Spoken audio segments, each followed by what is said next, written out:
नमस्कार दोस्तों, स्वागत है आपका अपने प्लेटफॉर्म एनसीईआरटी बाय विक्रम पर। जैसा कि आपको पता है, ये एनसीईआरटी के लाइन बाय लाइन एक्सप्लेनेशन के वीडियोज खास तौर पर बनाए जा रहे हैं साथी अध्यापकों के लिए और जो बच्चे सिविल सर्विसेज की तैयारी करते हैं उनके लिए। तो दोस्तों, आज का हमारा टॉपिक रहेगा वो रहेगा भारतीय निर्वाचन आयोग एक संक्षिप्त परिचय। आज हम जानेंगे भारतीय निर्वाचन आयोग के बारे में, जिसको बोलते हैं इलेक्शन कमीशन ऑफ इंडिया। हमने शॉर्ट रूप पढ़ा था उसका कि शॉर्ट में उसको क्या बोलेंगे, ECI, election commission of India. इसके बारे में हम जानेंगे कि चुनाव में सारी जिम्मेवारी जो ड्यूटियां हैं आपकी, किस प्रकार से वोट डाले जाएंगे, किस तिथि को वोट डाले जाएंगे, वो सारा प्रबंधन किसका होता है, आपका भारतीय चुनाव आयोग करता है। ठीक है, तो चलिए अब हम हमारे टॉपिक को स्टार्ट करते हैं।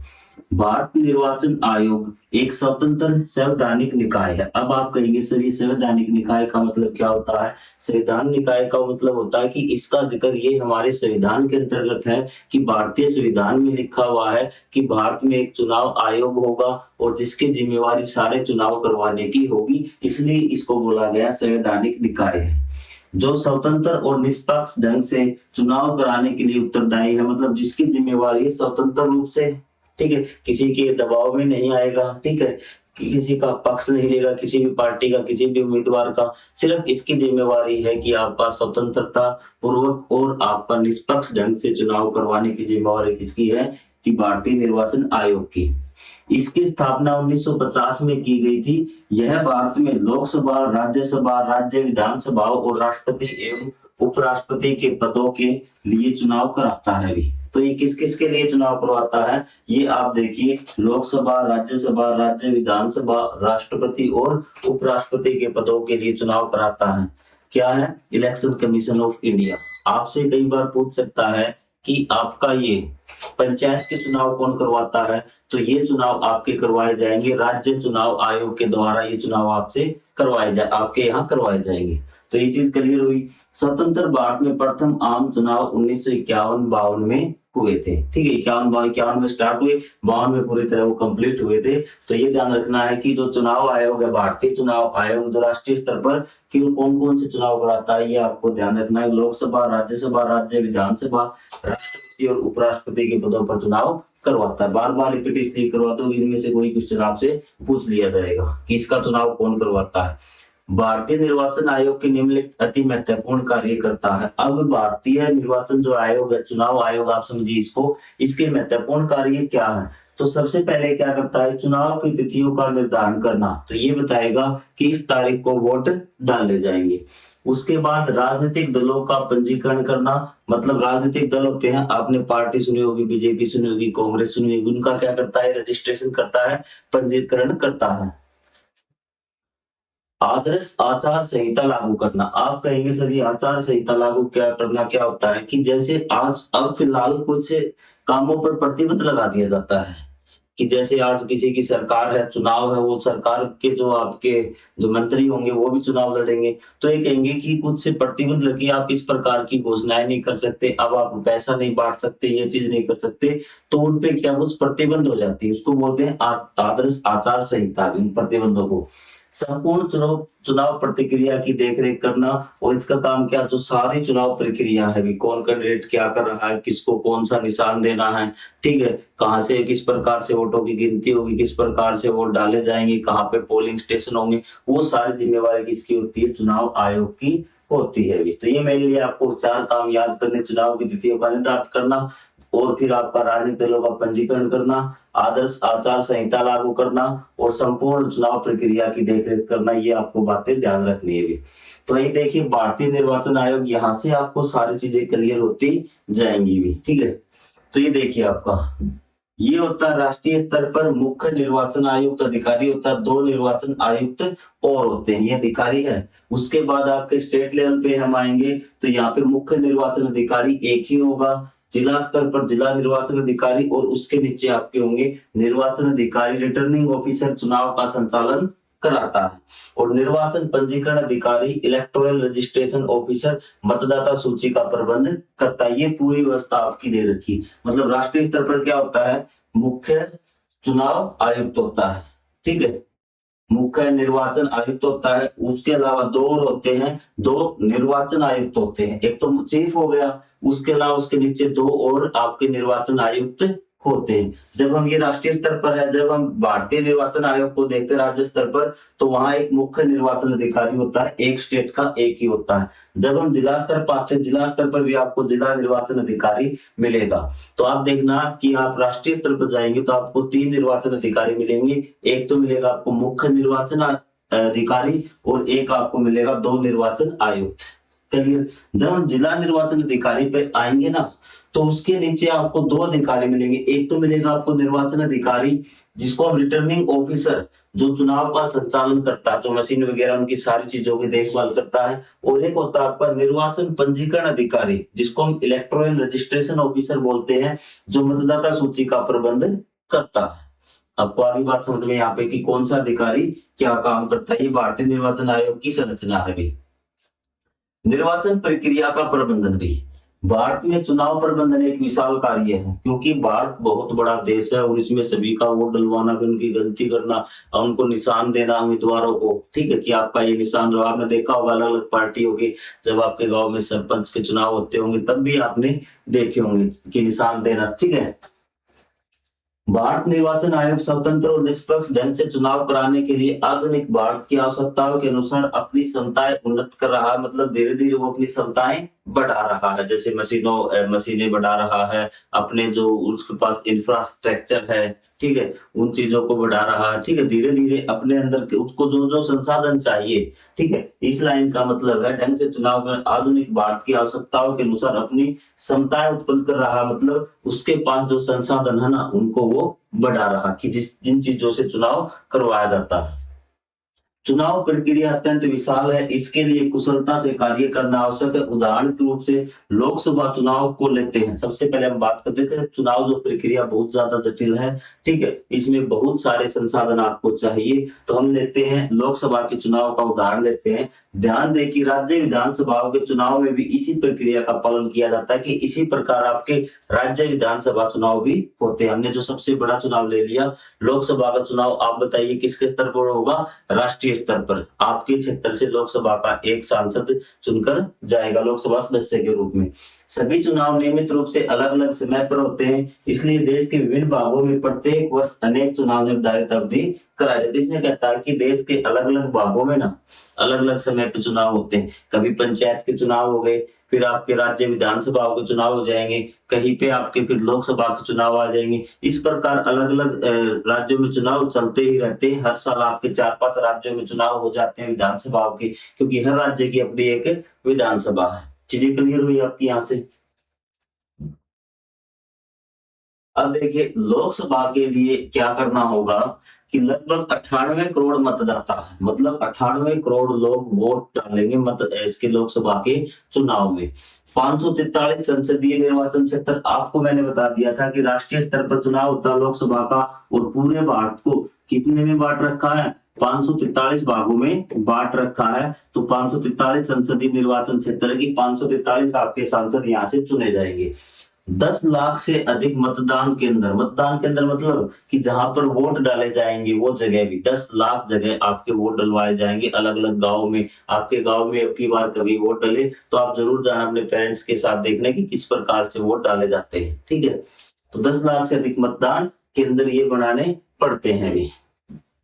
2024 के लोकसभा चुनाव के पैमाना है ये। जैसा कि आप देख सकते हैं संख्याएं बहुत बड़ी है। इस संपूर्ण प्रक्रिया में सहायता के लिए शिक्षकों सहित अनेक लोगों को नियुक्त किया जाता है। अब चुनाव आयोग के पास इतने अधिकारी नहीं होते, तो उसमें उनका साथ कौन देते हैं? इसमें शिक्षकों की ड्यूटी लगती है, और कोई जो सरकारी आदमी है, सरकार जो नौकरी करता है उसकी ड्यूटी लगा देते हैं अलग अलग कामों के लिए। वो कैसे हो देखिए, अपने विद्यालय या आसपास उन शिक्षकों की पहचान करें जिन्हें चुनाव कार्य किया हो। अपनी कक्षा में उन्हें अपने अनुभव साझा करने के लिए आमंत्रित करें। यदि आप गवर्नमेंट स्कूल में पढ़ते हैं, प्राइवेट टीचर्स की नहीं लगती, यदि आप गवर्नमेंट स्कूल में पढ़ते हैं तो आपके स्कूल में किसी न किसी अध्यापक की ड्यूटी लगी होगी चुनाव में। एक बार उससे पूछिए कि आप किस प्रकार से चुनाव करवाते हैं, क्या क्या प्रोसेस फॉलो होते हैं। 84 लोकसभा निर्वाचन क्षेत्र अनुसूचित जाति के व्यक्तियों के लिए आरक्षित है, जबकि 47 अनुसूचित जनजातियों के लिए आरक्षित है। अब देखिए हमारे देश में आपको पता है टोटल कितने हैं, 543। कितने हैं, 543 है। तो उसमें क्या है कि जो आपकी अनुसूचित जनजातियां हैं और आपकी जनजाति है, इनको अपना, ताकि इनके जो है आपके प्रतिनिधि भी चुन के जाए, इन जातियों से जो बिलोंग करते हैं वो लोग भी चुन के जाए, ताकि उनका भी प्रतिनिधि बने। तो इसलिए कुछ ऐसी आपकी लोकसभा क्षेत्र है, वहां से जो चुनाव लड़ेंगे वो आपके कौन लड़ सकते हैं, आपके अनुसूचित जाति के ही व्यक्ति लड़ सकते हैं।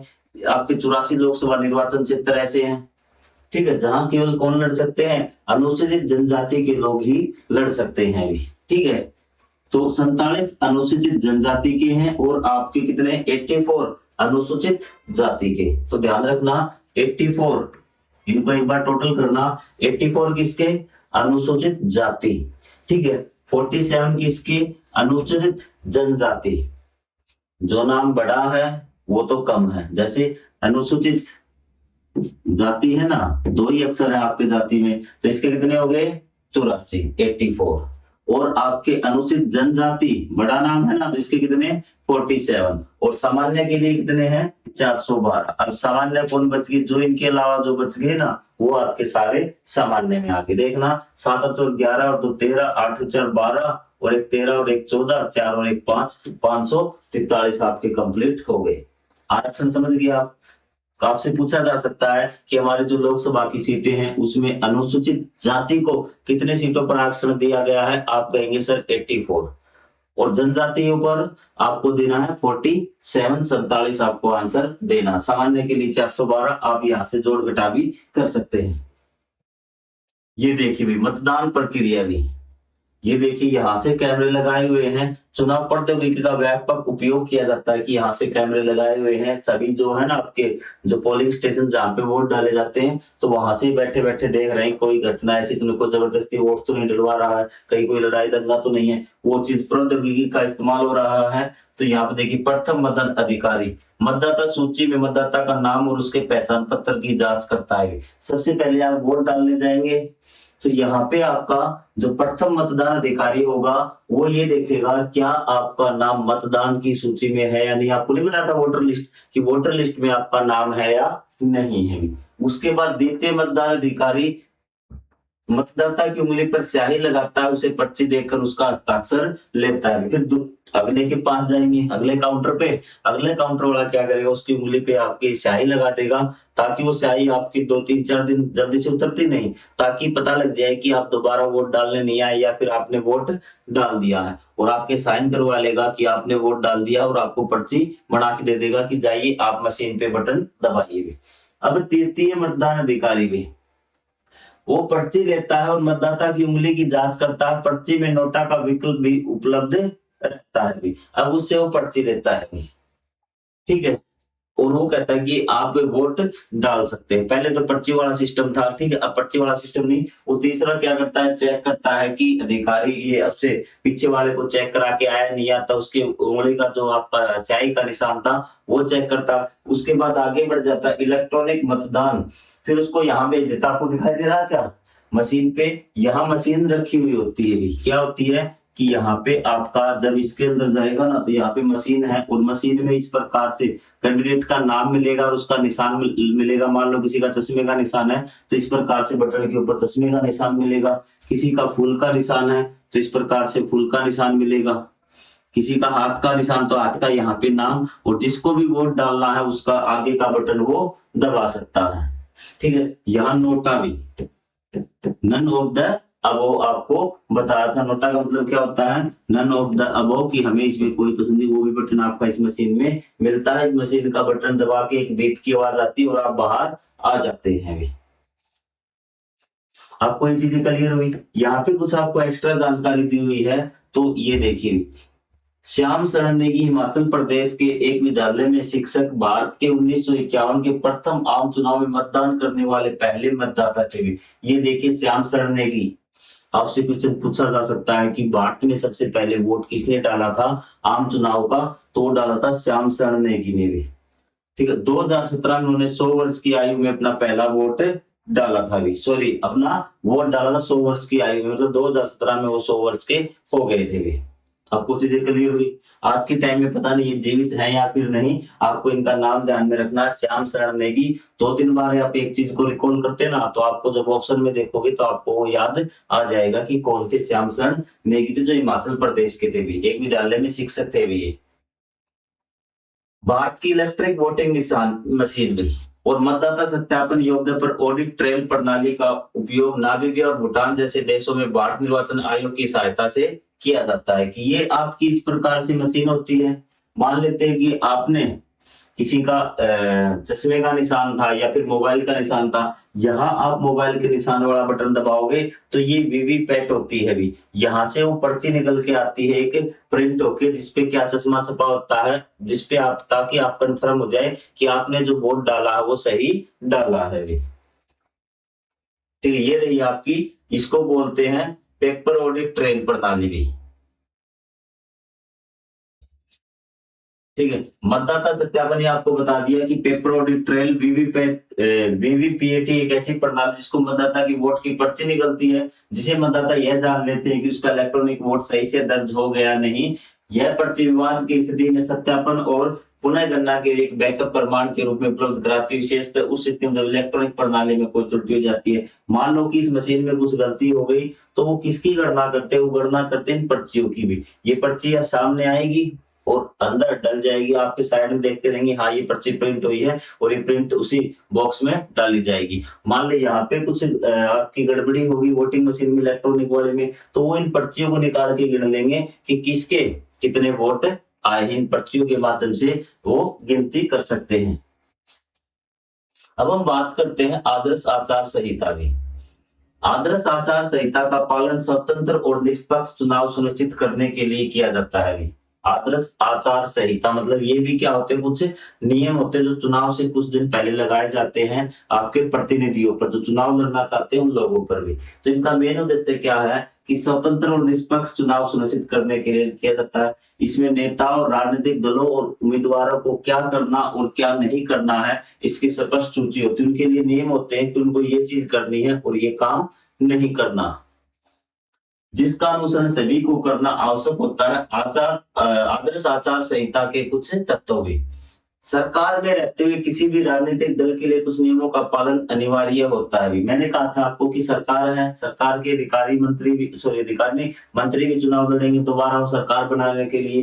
तो इसने कहा कि सरकार में रहते हुए किसी भी राजनीतिक दल के लिए कुछ नियमों का पालन अनिवार्य होता है। इसका उद्देश्य यह सुनिश्चित करना है कि चुनाव के दौरान सरकार द्वारा उपलब्ध संसाधनों का उपयोग चुनावी लाभ के लिए न किया जाए। मतलब कि सरकार है ना, सरकार का प्रयोग न, जो उन्हें शक्तियां मिली हुई है, उन शक्तियों का प्रयोग चुनाव के तौर पर न किया जाए।